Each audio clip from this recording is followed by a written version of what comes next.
அனைத்து விவசாய பெருமக்களுக்கும் வணக்கம். இந்த வீடியோவில் தென்னையில் வரக்கூடிய தஞ்சாவூர் வாடல் நோயை எப்படி கட்டுப்படுத்தலாம் அப்படின்றத பற்றி பார்க்கலாம்.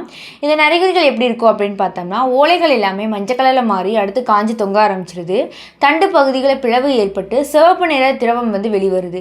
இது மேல் நோக்கி பரவ ஆரம்பிக்குது. அது மட்டும் இல்லாமல் தண்டின் அடிப்பகுதியில் அரைத்தட்டு காளான் வித்து தோன்றுது.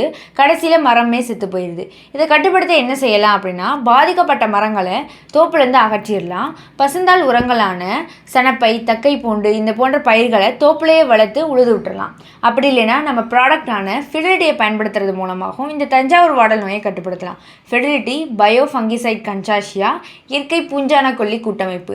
இதில் 3 வகையான நுண்ணுயிர்கள் இருக்குது. Trichoderma harzianum, Pseudomonas fluorescens, Bacillus subtilis. இந்த 3 வகையான நுண்ணுயிர்களும் நம்ம தஞ்சாவூர் வாடல் நோயை கட்டுப்படுத்துது. இது ஒரு ஏக்கருக்கு 500 கிராம் போதுமானது. இதை 3 டோஸாக 15 நாள் இடைவெளியில் கொடுத்துட்டு வரது மூலமாக இந்த தஞ்சாவூர் வாடல் நோயை கட்டுப்படுத்தலாம். எனவே அனைத்து விவசாயிகளும் இதை வாங்கி பயனடையுமாறு உங்களை அன்புடன் கேட்டுக்கொள்கிறேன். நன்றி, வணக்கம்.